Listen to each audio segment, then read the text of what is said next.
goes beyond other things. How many guests at a hotel will say they'll only stay there if they have a health club? And let's talk about the utilization of that health club, maybe 7%. How many will say they'll only stay there if they have a pool, and you never see anybody in the pool? And in the luxury travel segment, the recent research by Virtuoso said that an overwhelming number of their customers say they'll only go to a place that practices ESG and does the right thing. And in practice, they just want the upgrade to the suite.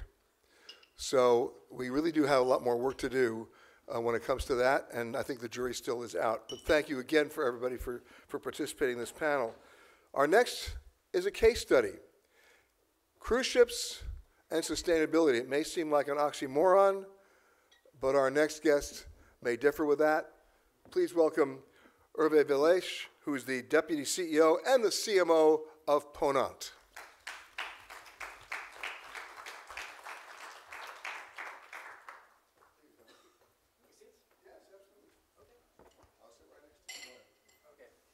Hello. We have a difficult time because we have to wake up that audience. Peter, how did you do that? Well, bottom line is this microphone work? Yes. The bottom line is, and Inga said it too, you've got to educate your customer.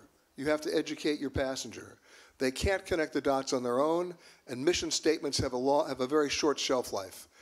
They actually have to see it in action. It's like what happened when the hotel took me on a tour of the laundry. I was able to see something. Now, in your operation for Ponant, you have ships all over the world, everywhere from the Mediterranean to the Galapagos to Antarctica. And if you take a look at case studies just in Antarctica and the Galapagos alone, you can see where people are starting to do the right thing, but beginning with the fact that the government's made them. So why don't you take it from there? Just before, who has been already on the cruise? Okay. Ponant is a small cruise line created 30 years ago. Small ships, so 200 guests on board against the largest ships, which are more than several thousand, 4,000, 5,000, 6,000. And to answer to your question, so the cruise line industry has been very tackled and I would say bashed since the last few months and years because of sustainability. And I would say it's a little bit unfair. There have been a lot of things done. I'm going to explain you an example, which is, and we need to be very humble at the end of the day because like every single activity and every single tourism, there is a kind of pollution for sure. But the way, and I think the way we title that event is how can we transform travel towards a more sustainability. It would not be perfect, but at least it's a path. So the way we do that at Ponant Cruises, is in 3 areas. First is hardware, how we do that, and we invest in CapEx to do that in the right way. Second is software/processes, the way we operate, and how we go for more sustainability on that. And third is the social impact that we have. And if we, I don't want to spend too long, but at least for the first part, for the hardware, there's a lot of things regarding emissions, like CO2. How do you reduce your CO2 emissions? The best way, how do you reduce your SOx and your NOx? It's a little bit technical, and I'm not going to be faster, but you can use latest, you can invest in CapEx, and to have catalytic pods, like po-catalytic, SCR, to reduce by 90% the emissions of NOx. You can use low sulfur gas oil in order to reduce by 98% the sulfur. This is what we do at Ponant, and some other cruise lines are doing that as well. And it has just been signed a week ago with all of the cruise lines in Marseille. It is the first time that a state is signing a convention with cruise line, first time ever in the world, to protect the Mediterranean and to use that kind of fuel nearby the full Mediterranean, not only Marseille, but Marseille, Nice, Cannes, Barcelona, Athens. So there's a lot of things that we can do on the hardware, but as well, for example, when you use paint, anti-fueling paint, in order to reduce your drag. Yeah, exactly, your drag. So this is for the emission. There is as well another part in the hardware, which is the noise pollution.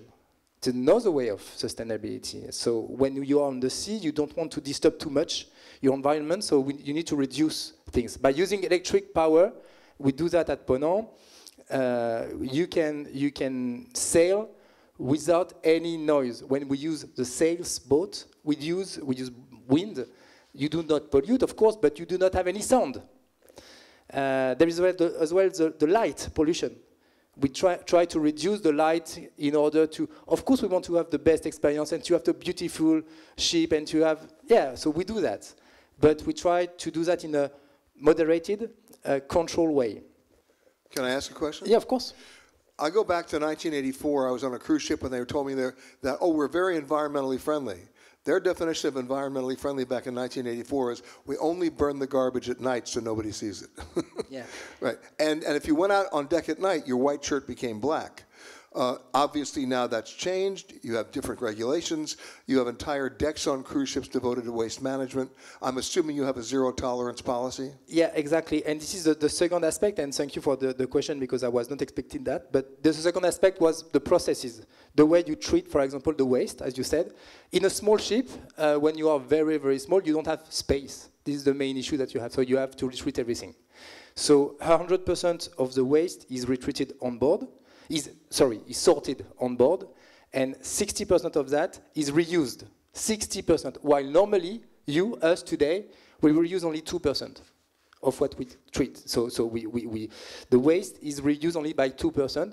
On a ship, at least on Ponant, it's 60%, because you don't have any choice. So by design, we do that in our process and in our hardware. And we talk about water, for example. The water, we don't use plastic bottle. We don't use actually any type of this. We use the water from the sea.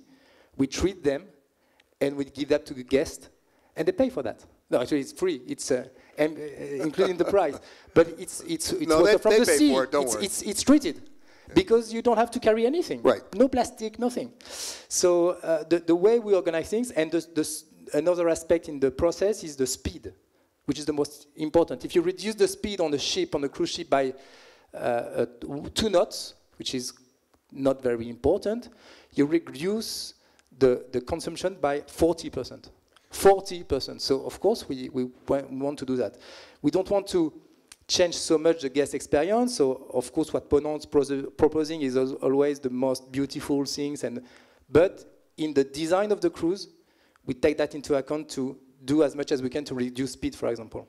In terms of the passenger experience, most cruise lines up until recently were very much the same in terms of their scheduling. You show up at 7 in the morning, you leave at 6 o'clock at night. I'm now noticing a number of cruise lines changing radically their schedule to allow ships to overnight in those ports, to allow their passengers to literally immerse themselves in the culture and actually enjoy the community and not just buy a T-shirt and run back to the ship. So this is a tendency since a few years to do overnights.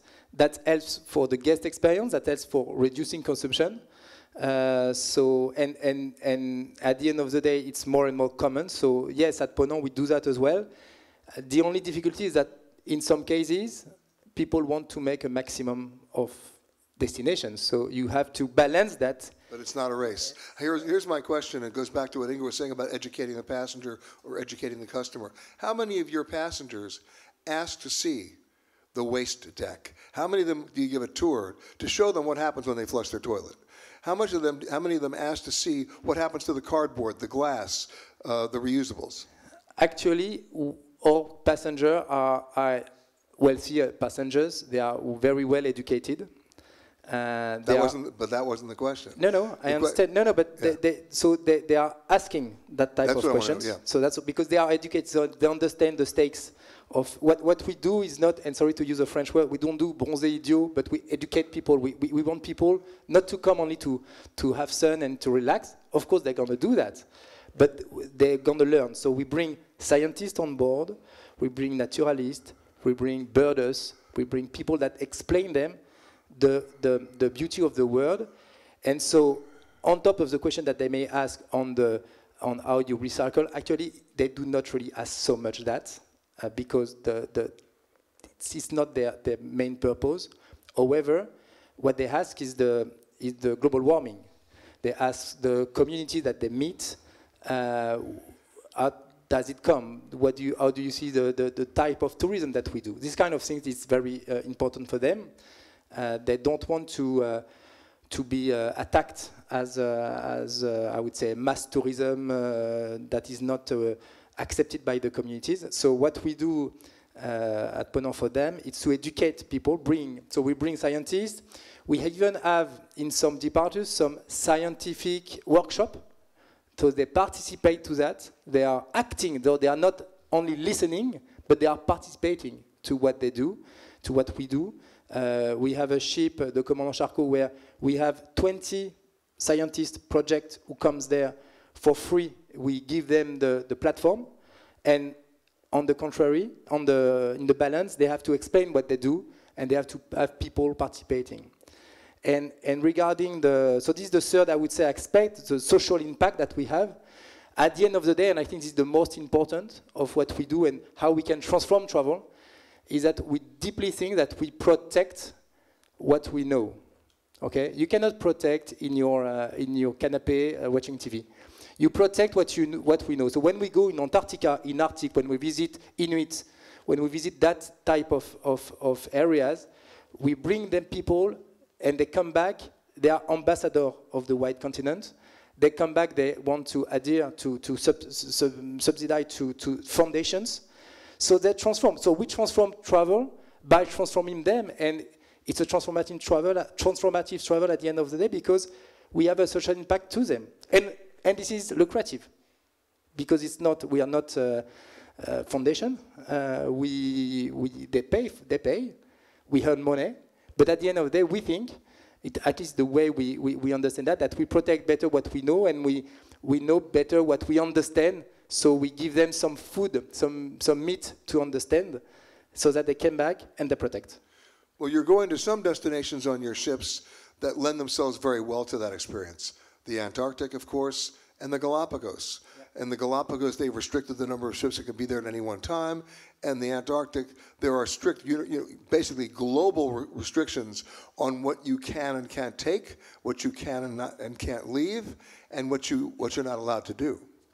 Yeah, we are organizing ourselves as a very mature players towards that sustainability. So we for Antarctica, there is a committee, an organization that set the rules of that kind of things. What can we do? Where we can disembark? How many people you cannot disembark?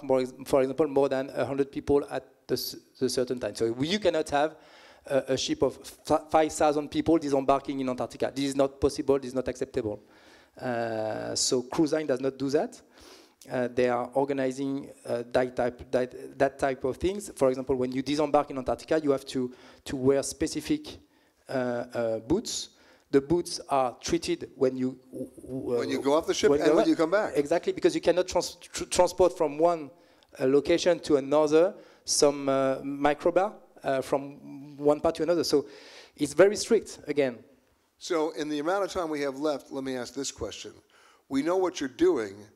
What are you still left to do? What are your challenges that you haven't been able to do? I think the main difficulty that we have is the total impact from A to Z.